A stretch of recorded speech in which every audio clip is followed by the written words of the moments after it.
ఏదైనా ఇవన్నీ కార్యక్రమాలు చేయవచ్చు. కానీ రొట్టె విరుచుట మాత్రం ఆదివారము మాత్రమే చెయ్యాలి. అది అపోస్తలిక క్రమం. రొట్టె విరుచుట ఎందుకంటే యేసయ్య చెప్పాడు, నన్ను జ్ఞాపకము చేసుకొనుటకై దీన్ని చేయుడు. నన్ను జ్ఞాపకం చేసుకొనుటకంటే ఏంటి? ఆయన ఉంగరాల జుట్టు బాగుంది, ఆయన మీసాలు గడ్డాలు బాగున్నాయని జ్ఞాపకం చేసుకోవడం. ఇది మీ కొరకు విరువబడిన నా శరీరము. ఎక్కడ విరువబడింది? కలువరి శిలువలో. ఆ 3 శిలువలలో మధ్య శిలువలో ఆయన వ్రేలాడి మన కొరకు ఈ రొట్టెలాగా విరువబడినాడు.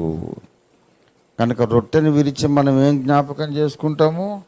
ఈ రీతిగా నా యేసయ్య నా కొరకు విరిగిపోయినాడని జ్ఞాపకం చేసుకుంటాం. కనుక అసలు సిసలైన విశ్వాస సమాజము, భక్త సమాజము, కొత్త నిబంధన అపోస్తలిక పునాదుల మీద కట్టబడినటువంటి కొత్త నిబంధన క్రైస్తవ సంఘము క్రీస్తు మరణమును జ్ఞాపకం చేసుకుంటుంది. ఎప్పుడంటే ప్రతి ఆదివారమున రొట్టె విరుచుట ద్వారా క్రీస్తు మరణాన్ని జ్ఞాపకం చేసుకుంటాం. అంటే దానికి అర్థం ఏంటంటే ప్రతి ఆదివారము మనకు గుడ్ ఫ్రైడే జరుగుతూనే ఉంది.